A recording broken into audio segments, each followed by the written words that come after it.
Hi there, I'm Jason, And I'm Joseph. and this is the Infinity Cast, where we spill the tea on Marvel and pop culture. This week, we're discussing WandaVision Episode 9, the series finale. So let's get into it with the recap. Agatha attempts to take Wanda's chaos magic for her own, but is interrupted by the Vision. Vision attempts to kill her on Hayward's orders, but is foiled by Hex Vision, who joins the family in a fight against Agatha. The Visions take their fight across Westview while Agatha breaks the residents out of their character roles. Angry, they turn on Wanda. Wanda attempts to open the barrier to allow them to escape, which allows Hayward to sneak in with multiple sword agents. Meanwhile, Monica is captured by Pietro. She removes the magical necklace Agatha used to control him, revealing his true identity as an actor named Ralph Boner. While Wanda's control of the barrier begins to decrease, Tommy, Billy, and Hex Vision begin to disintegrate, forcing Wanda to close the barrier. The Visions resume their fight, while the boys disarm the sword agents. Wanda overpowers Agatha with visions of the Salem witch trials, but Agatha gains control of Wanda's illusion and forces Wanda to give up her magic. Using her newly developed powers, Monica saves Billy and Tommy from Hayward. Hayward is then detained by Darcy Lewis in her funnel truck. Hex Vision reasons with the Vision and restores his memories, causing him to depart Westview. As Wanda transfers her magic,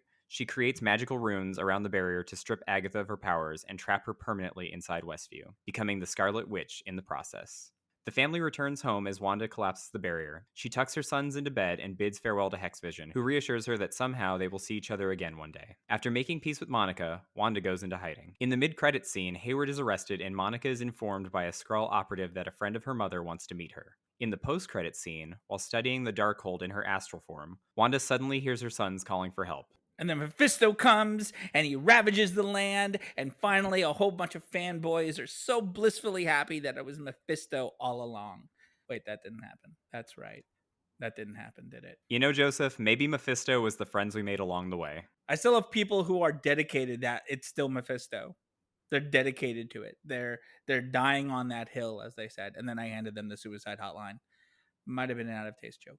Agatha did say, "You have no idea what you've unleashed, Wanda," and then her sons are calling for help at the end, so Mephisto confirmed for Doctor Strange too. It obviously was not Mephisto, and we could all move on our dreary lives, onward and upwards, never forward. I will say about the quote of the children, it is my belief, and I have to go and really record some shit and then play it back to see if this is real. The audio that was playing when the kids were crying in the post credit sequence, I felt like was the exact same audio that was playing when the kids were being kept by Agatha. Like it's the same audio. It was like a replaying of that audio from that scene. It felt the exact cadence, and I watched it like 17 times, and like it just kept going back and forth. I'm like, it sounds right. Now I didn't record it or anything else. I should have just to test it out, but I'm pretty sure it was. And if it was, I think it's still her memories that we're playing with. I think what's going to happen next, that little swipe that she did at the end, could imply that she's about to make them into reality. Like that's what breaks the metaverse, the multiverse, and all that stuff. It's her creating that reality, and that's what does it. That's the thing that we're about to see. Not that, oh, my kids are in trouble, I'm going to go and get help because Mephisto is keeping them. It's, I'm bringing these boys into reality. How am I doing that? So do you think she's gonna like Wilson Fisk it from Into the Spider-Verse and try and pull them out of a different universe or something? Yeah, that's exactly what I'm saying. I think that is what's happening, and I think that's what the Spider-Verse shows that will happen if you pull something like that. Is the multiverse breaks and causes problems, and people start bouncing in from other realities. So we'll see. I mean, obviously, we have a year until Doctor Strange 2 to figure that out, and Spider-Man might give us a few breadcrumbs towards that trail, but we don't know what's next. You know, the sad thing is, in a non-COVID reality, this show would have directly led into Doctor Strange 2. There wouldn't have been a year wait. Yeah, I know. And that's the thing. Like Marvel obviously had to reshuffle all their plans for COVID. I mean, like we were originally going to get Falcon Winter Soldier first. We were going to get Black Widow an eon ago. I don't even remember. So everything's a little bit behind, but they're making it work, I'm sure. But we got a ways to go before we get answers to this particular equation. Before we get too deep into the episode, up at the top, did you like the finale? I love the finale. I think I felt what the entire internet is raging about. It was like, my fan theory wasn't the one to do it. I tried really hard throughout the whole process not to really absorb any fan theories and just respond to things as is. I like keeping my mind open for things like this, especially if I'm enjoying the process. In this particular case, even I was like, oh, okay, well, the Quicksilver is not anyone. He's a freaking dick joke from Growing Pains. All right, that's fine. And that was disappointing for a moment, but the emotional core of the series was so beautifully brought to a completion. And the star-crossed lovers that is Vision and Wanda now is just so beautifully done. I couldn't help but be moved and swelled with emotion. It was beautiful, full heart reaction here. It was just holy fucking shit. It was amazing. I was all teary eyed. Yeah, I definitely teared up in that final scene with Wanda and Vision. Yeah, it was just the dialogue was so beautiful. It was like so intense and melancholy and lamenty, but so full of hope. I mean, it was literally what she was saying about Vision was how I felt about the whole process. The whole series shined amazingly. And if you're too bitter to like get off your fan theory high horse that they didn't do it your way, well, I understand because I too watched Matrix Revolutions and Reloaded and those two movies. But in this particular case, they did it. They did it right. They don't owe you anything. They have their own plans and they have their own things. They're doing it their own way. They don't need Mephisto to usher in this new era. They don't need the multiverse to break to bring in the mutants. They already green lighted something called the mutants. Like there it is. Let it go. They're doing it their way. Just because they didn't do it your way doesn't mean it's not happening in a cool way.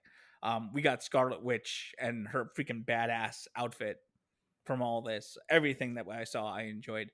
The only things that were truly disappointing is I feel like something happened with Monica and Darcy in the writing and the application or the acting or the reshoots because Darcy was in one shot. She had one line the entire episode. No closure, nothing with Wu. I don't know what happened, but I feel like her and Wu's material ended up on the cutting room floor. And Monica basically stayed on the grassy knoll the entire episode. Not that I didn't love the material she got, but like the entire episode, Monica is just sitting there in the same spot. Like Wanda and Vision go off to have their goodbyes, and then they come back, and Monica hasn't budged. That I feel like something got edited out, or something got rewritten, or something got changed, and they're like, just piece it together, whatever. No one's paying attention. Yeah, and the agents too. Like the Sword agents and Hayward are just kind of like, are they just hanging out like the entire time? Pretty much, like that's what I felt happen. It's like whether that goodbye scene was supposedly taking place over a period of like 20 minutes, so them hanging around still like didn't matter. It felt like it was night and day because there were two different time periods happening within the hex and outside the hex, but they didn't really showcase that. There was no sunset. It was just we're back at the house now and it's nighttime because that's what Wanda wanted it to be. So now it's nighttime. But meanwhile, in the grassy knoll, it's still daytime. So it was just that's what made it confusing because it was more romantic to have the scene at night. But in reality, it was daytime. So I think it just implied that more time had passed when really it was just 20 minutes. Yeah, I mean it's all technically an illusion, so maybe it was just like 15 minutes. Yeah, exactly. But even if you take that away, the pacing of the episode didn't have any real closure on Monica outside of her going to space to join up with Fury. That to me was something they should have paid more attention to. Was the agents that we had fallen in love with the entire time. I completely agree on that point. It just seemed like there wasn't enough for Jimmy and Darcy and Monica to do. And I think that's just because they wanted to focus on Wanda and Vision in those last couple of beats. The thing with Darcy, though, was pretty egregious because, yeah, she crashed a truck and then disappeared and was written off with one line of dialogue. And I have to assume that they just couldn't get Kat Dennings back for reshoots, maybe because of COVID. Yeah, that's what I think as well. They basically were like, well, we don't have her. At least we got that one shot. Or maybe they even CGI'd that one shot and they audioed the dialogue. Who fucking knows? It was so brief that I actually had that same thought. I was like, they could have just taken a little bit of footage of her in the truck from the previous episode and just looped in a little dialogue. Yeah, and it really you wouldn't have noticed. And because they didn't have her at all. It's not like they had her like, okay, we get her for 15 seconds, have her drive the truck. They didn't have her at all. So unless they did the truck shot separately, that was all CGI in order to just give her some closure. Something happened that Kat Dennings was not allowed back into reshoots, and we got what we got. And maybe that messed with Wu and Monica's scenes going forward, and they just just cut it all. Just cut it, and Monica just gonna hang out in the grassy knoll, dodging bullets with light. That stuff aside, because that could probably be chalked up to reshoots, the only real thing that I had a huge problem with was the troll casting of Evan Peters. That is that is the one thing that I'm just like, you know what? They've been dicking us around with the multiverse since Far From Home, and it was just stunt casting for stunt casting's sake and troll sake. Like that is upsetting. All that for a dick joke, and that's fine. To me, like, I have a lot of my friends who were complaining about that as well. Like, that was just not cool, man.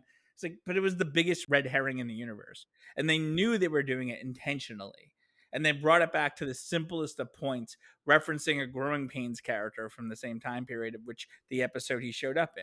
So to me, it all makes perfect sense. You had a character named Boner in Growing Pains.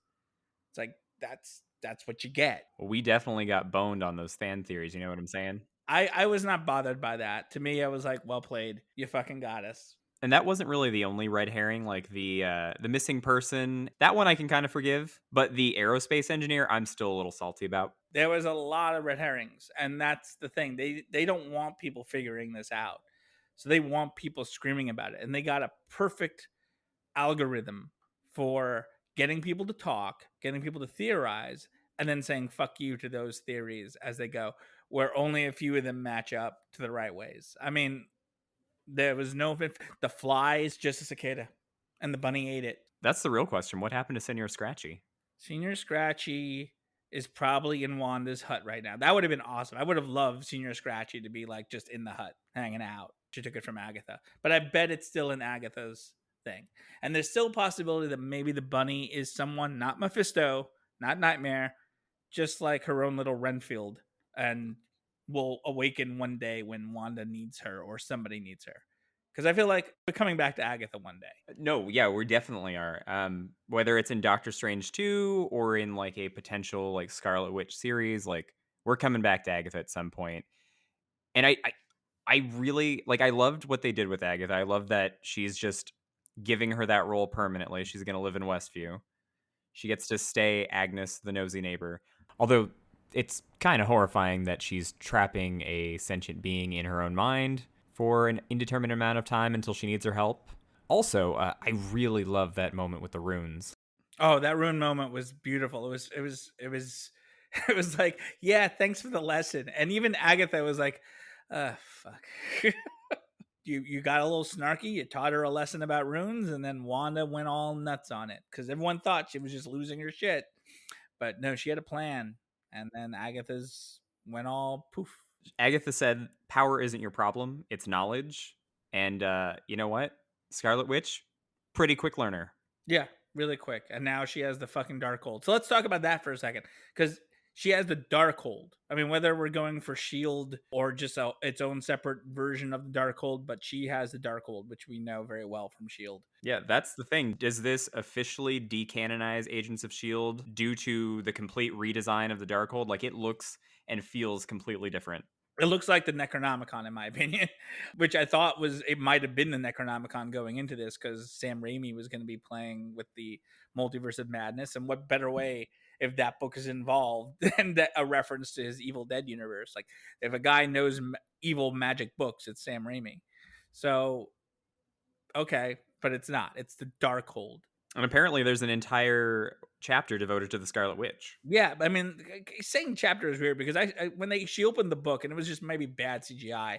To me, it just looked like there were like 20 pages in that book. It was just not a well designed CGI model of that particular book. To me, it should have been way thicker and way more bolder. But okay, I'll take it. I mean, it's a magic book. It probably changes thickness, probably changes design. It's a magic book made of human flesh and skin. I don't think that's a changing. Well, even in the Shield version, it was capable of like changing its look and changing its contents. But maybe that answers your question that you asked before. I mean, it could still be the same book. Honestly, it looked way cooler in this show, so I'm cool with it. And I'd like it to be the same book, but who knows? I don't know what they're gonna do because I want Coulson and I want Daisy and I want Fitz and Simmons back, but I don't think it's a long ways away from that, from the Netflix characters that we want, the Defenders, the 3 or 4 Defenders that we actually care about. I'm still all for Finn Jones showing up in Shang-Chi and just getting his ass kicked. I know, but I don't think they'll do that because they don't want to fuck with future Iron Fist properties. But that would be a beautiful thing. Marvel has their own plans. and Netflix had their plans and all got fucked up. So now we start again. But I don't think Marvel's ever going to recast Jessica Jones until they know they can never use Christian Ritter again. But because if they have a storyline, they'll bring her in if they can do it legally. Which they can now, theoretically. Going back to that book, though, the legend or the myth or the excerpt that Agatha read on the Scarlet Witch was really interesting. The Scarlet Witch isn't born; she's forged. She has no coven, no need for incantation, and she'll basically destroy the world. Maybe. Yeah, so she's basically Hellboy, Phoenix. That's what I got from all that. They took the Hellboy and Phoenix mythologies and they threw it to Wanda. Marvel already outdid Fox. It's 2 attempts at the Phoenix storyline and nailed it with Scarlet Witch. So you were saying that you thought the CGI for the Darkhold was a little wonky. I thought a lot of the CGI in this episode was kind of wonky. And that might just be because they were doing it at home. I didn't notice any. I mean, like the CGI, the Vision battles didn't bother me at all. Monica's stuff didn't bother me at all. Like that, it looked great to me. The CGI of Wanda turning into Scarlet Witch. Are we talking about that? Are we talking? I'm mostly talking about Vision on Vision and a little bit of the Wanda and Agatha fight. The only CGI that bothered me, and it wasn't even as much the CGI as general look, is I don't like Agatha's witch look. I do not. It's very Halloween Town. It's very Disney Channel original series. Yeah, and her makeup is just ugly. It's like you made her ugly, and I'm like, no, like she's an attractive woman. Like, let her still be attractive and witchy at the same time. You don't have to like turn her into an ugly witch from Halloween Town, but that's what they did. Her hair is horrible. Her makeup horrible. I was not a fan of that. So whenever they were doing the hair wisp flowing in, that bothered me. But it was the whole look that bothered me. So I probably didn't notice the CGI.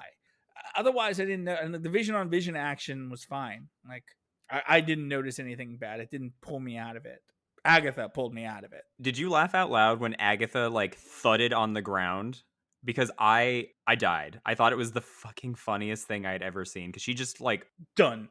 Boom. Yeah, it was played for comedy. Also earlier in the fight when Scarlet Witch did her little like mindfuck thing, I screamed. I was like, "Oh my god, she did the thing. She hasn't done the thing since Age of Ultron." Yeah, I know. That was nice to bring back the greatest hits of how Wanda does her shit. That was a really great moment. I love that. I squeed. And I think now like officially Wanda has the coolest outfit in the entire MCU. I loved everything about it.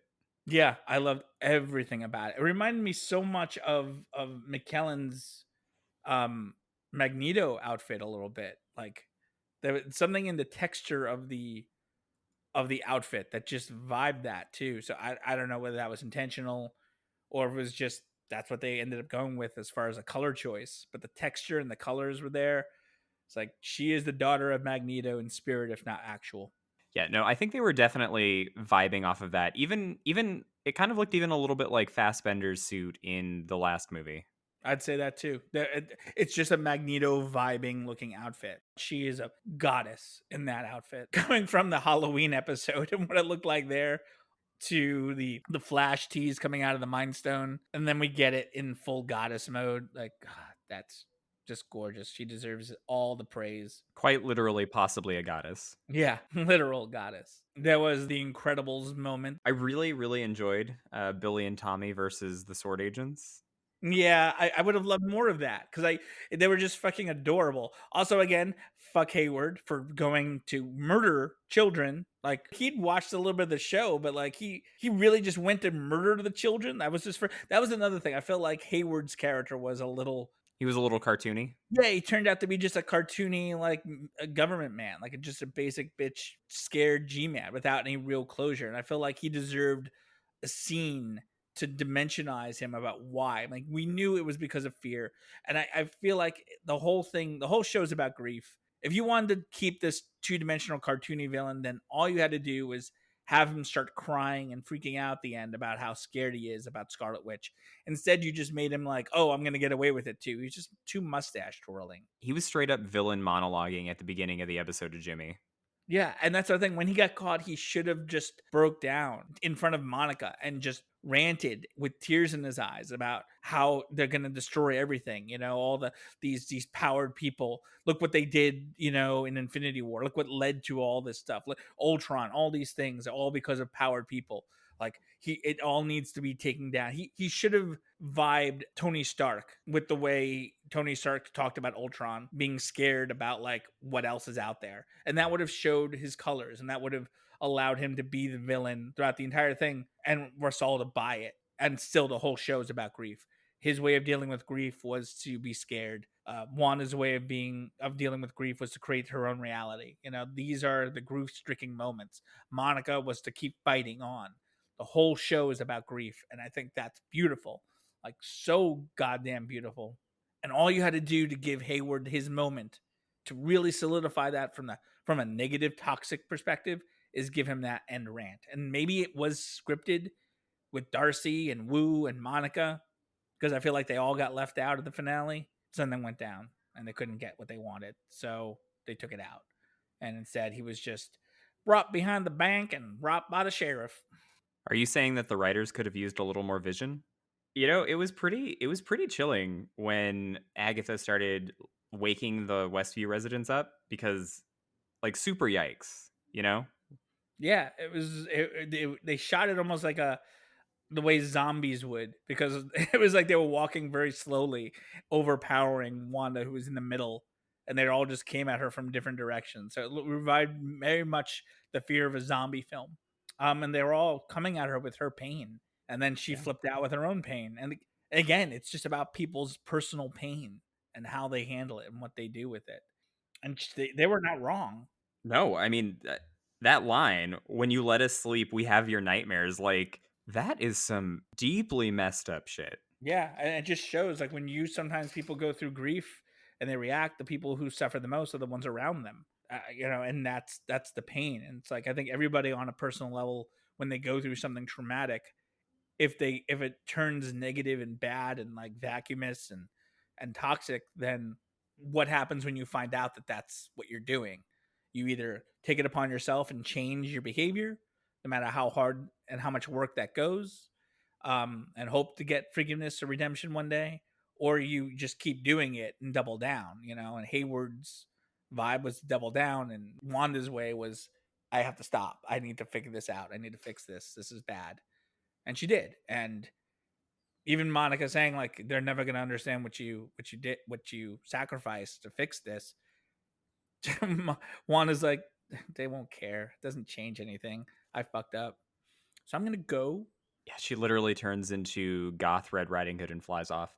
The thing that fucking gets me is where is Doctor Strange? Doesn't he monitor magical threats? He freaked out because Loki was walking down the street in Manhattan, but he's been like sleeping on this town in New Jersey, which isn't very far, like popping off with magical energy. Yeah, but it's Jersey, so who cares? No one wants to go to Jersey. No one ever should go to Jersey. It really should be wiped off the face of the earth. I mean, I don't know how they're going to to really make that work, because that's a huge complaint in everybody. I don't think there's a single person who has not brought that up. I was like, well, where's Strange in all this? Where's Strange? Where's Strange? We all expected Strange to show up because he fucking needs to be there. It's like when Far From Home happened, and you're like, where are the other Avengers? London is literally being burned to the ground. Where are the other Avengers? And you know, This is the problem that we've literally had in the MCU since the first Avengers movie. if you're gonna do something so big, the other Avengers need to be there, or there needs to be some explanation about why they're not. Yeah, it's like, why didn't the Avengers show up to help Tony Stark in Iron Man 3? Why didn't Tony Stark show up to help Steve Rogers in Winter Soldier? It's the same shit. It's the same thing that happens in comics as well. Like, they can't always cross over. Yeah, it's not their story. I kept saying as we approach the halfway point of this show, it's like I don't want anything new coming in. Like if a portal opens and all of a sudden Xavier and the X-Men pop out, or Strange and the Avengers pop out, like I don't want that. We didn't earn it. I want things that we earned. I want the path from the show as we start to be everything that we go through, and all the little surprises be the things that we earned along the way, and that's what we get, and that's the recipe. and the ingredients that we use to make this amazing meal at the end. To be perfectly frank, if you thought that the X-Men were going to just show up and that, James McAvoy or Patrick Stewart were just going to fucking pop out of the multiverse to save the day, you fucking played yourself. But there's a lot of people who are very upset that that's not what happened. I agree with you. But a lot of people, especially fans in modern days, feel entitled to their theories being magically what happens. Let the creatives tell their story. It's fun to theorize, but if your theories don't come true, most of the theories that we talked about on this show didn't come true. And you and I will lose no sleep over it because we had such a fun journey along the way. And that's the whole point. That's the journey. That's the experience of theorizing and postulating. And whether it comes true or not, if you get satisfaction out of something like this, I mean, like the whole show is about grief. If you're mourning your fan theories, watch the show again and maybe you can find something to help you cope with that. Actually, maybe not, because looking at that, the coping mechanisms used by the characters were probably not the most healthiest. Get a therapist. Don't take an entire town hostage. Yeah, don't do that. So I believe Sword is going to be probably renamed in the way it originally was. And we're going back to space and we're going to get Secret Invasion from that. Yeah, I think so. Like, nothing has been said about Monica Rambeau being in Secret Invasion, but Secret Invasion is also the show that we haven't really had a lot of details on. So I fully expect her to be in it, and that's probably going to lead into Captain Marvel too. Monica was pretty underwritten in the episode, but I really did enjoy her saving Tommy and Billy because, like, she didn't know that she could do that thing. She didn't know she could absorb kinetic energy or whatever. Like, she just jumped in front of those bullets. Yeah, that's her way of handling all this. That's her character. She just jumps in front of things without really thinking things through. And she's her mom through and through, like in that equation. I think she is like test pilot material. Her and Danvers have very similar energies, and that's the kind of person she is. She will jump in front of a moving train, and if that's what it has to save some kids, and that's what she did. And the fact that her powers are, I think she's going to be called Spectrum eventually, because that's the power she seems to be using. Her eyes change whenever she's around another type of energy, or depending on what she has to do. So her eyes went golden here because she became light. Her eyes were blue when she needed to see things. Her eyes went purple right before she got kidnapped. I don't know what happened there, but I think we're going to see that her powers are all based on color principles, and she has many powers. So you'd say that she has a spectrum of powers? I'm going to go. I also really dug that her and Wanda buried the hatchet. Yes, they did. I mean, and it was more on the side of Wanda being like, all right, we cool. Because she's been trying to be cool with Wanda the entire time. She's just like, come on, just let me in. Be cool with me. Just be cool with me. And finally, it's like, all right, we cool. So one theory that did sort of pan out is what I've said all along, is that Vision wasn't Vision. And I really like the explanation that we got for that.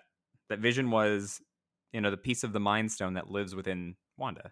Yeah, and that Mind Stone had power enough to create and recreate Vision as he was in all of his power, including aspects of the Mind Stone as well. And I thought that was amazing. That's why when we saw the formation of Vision, it was Mind Stone energy, because that's where it came from. Yeah, no, that was a perfect explanation for me. I didn't have any issues with that. I will say, how is Spectral Vision and his white beam is equally powerful to Magic Vision's magic Mind Stone beam? That's the thing that probably won't get explained. They just needed to be able to equally fight. Our Vision should be a little bit more powerful. You would think so, because he has an Infinity Stone in his head, or he's created from literal chaos magic. But I absolutely loved that Vision fought Vision with a question of metaphysics. I love that they referenced the ship of Theseus, because I've been aware of that thought experiment, and I immediately saw the parallel and where they were going with it. I thought it was so good. It was so Vision. Yeah, and that's the way you end a scene like that, is with intelligence and metaphysics and philosophy, and that is Vision.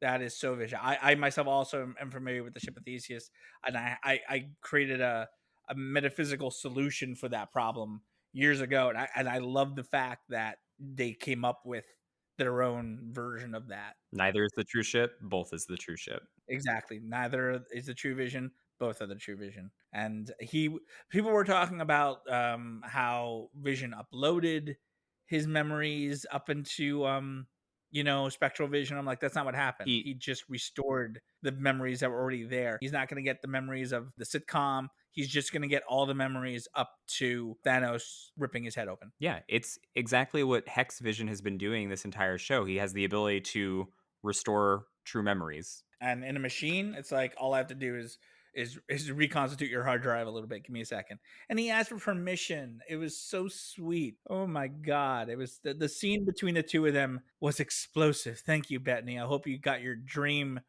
cameo appearance of work with the actor that you've always wanted to work with. Great chemistry. That's a troll I support. I thought that was pretty great. And you know what? He does have pretty good chemistry with himself. He did. I love those scenes. That was my favorite scene in the entire show. The ship of Theseus conversation. Really did it for me. So clearly, we are going to get Vision again. He fucks off to who knows where, and he has his memories restored, but maybe not his emotions. I don't think he has his emotions. I also think that from his perspective, it's like, so it's about in which order you get your memories turned on. His personality was turned on and started again once Hayward did his thing with the blank slate. So then he had his programming to go off of, and then he got his memories restored. And I think from that, he's going to be like, I'm going to make a better choice and not go after Wanda. I'm going to try to separate myself from the equation because I feel like there's some damage there. So I'm going to go and figure out some shit first before going back. His first instinct is not to go to Wanda. His first instinct is to remove himself from the entire equation. And I think that's healthy. I think that was probably the right call. But when do we think we're going to see him again? Because I was looking at the upcoming slate, and I don't know when to expect Spectral Vision, you know? I don't know. I mean, something with Wanda. So I don't think it's going to be Spider-Man. It'll make, if anything, it'll be in Multiverse of Madness, or if depending how Wanda comes out of that, whatever Wanda will be in after this. Technically, after Multiverse of Madness, if they want to do another Wanda / Vision show, they could do that. It won't be a season 2 of WandaVision. It'll be something else. Maybe that'll be what happens. Like he comes back at the end of Multiverse of Madness, and then we get a series from there, like a post-credit sequence. That is kind of what I'm suspecting. I'm guessing that he'll probably show up in a project that hasn't been announced yet, and the reason it hasn't been announced is because it would be a spoiler for WandaVision. Yeah, exactly. So I that's my theory when it comes to that. We'll see. Either way, I mean, like I trust in Feige. I trust in this entire equation. And if they want to abuse us, that's fine. I am down to be abused by basically the entire cast of this show and Kevin Feige. Yeah, pretty much. That's what we signed up for. I'm satisfied with the series. I believe it was beautifully done. And now we have a week and a half to wait for Falcon and Winter Soldier. I have no regrets about this show. I think it's been a very interesting endeavor. It's definitely shown us what we can expect from the Disney Plus shows, like top-notch quality, pretty damn good writing, trolling a little bit, but I think it was a pretty successful finale, and I'm really interested to see where all of these characters will pop up again. I mean, here we finally have the transmedia universe that I think Disney and Marvel always wanted to have with their television and films, but never had the right control to do so, and now they can. So the potential is limitless here. It all depends on getting the right project greenlit at the right time and not having horrible pandemics get in the way of your storytelling, which I feel is what kind of happened in the last year and change. We have Falcon Winter Soldier and Loki coming up. We have Eternals. We have Shang-Chi. We have eventually Black Widow. We basically have an entire year of Marvel stuff to cover. Unfortunately, WandaVision has come to a close, and since there's a week break until Falcon and Winter Soldier premieres, we will be doing something a little bit different next week. So make sure to like, subscribe, and please tell your friends. You can follow us on Instagram and Twitter at Infini-TEA, spelled Infinite A Cast. And you can email us at infinitycast@gmail.com. Until next time, I'm Jason. And I'm Joseph. And we'll see you guys next week. Burn, baby, burn. Mephisto Inferno.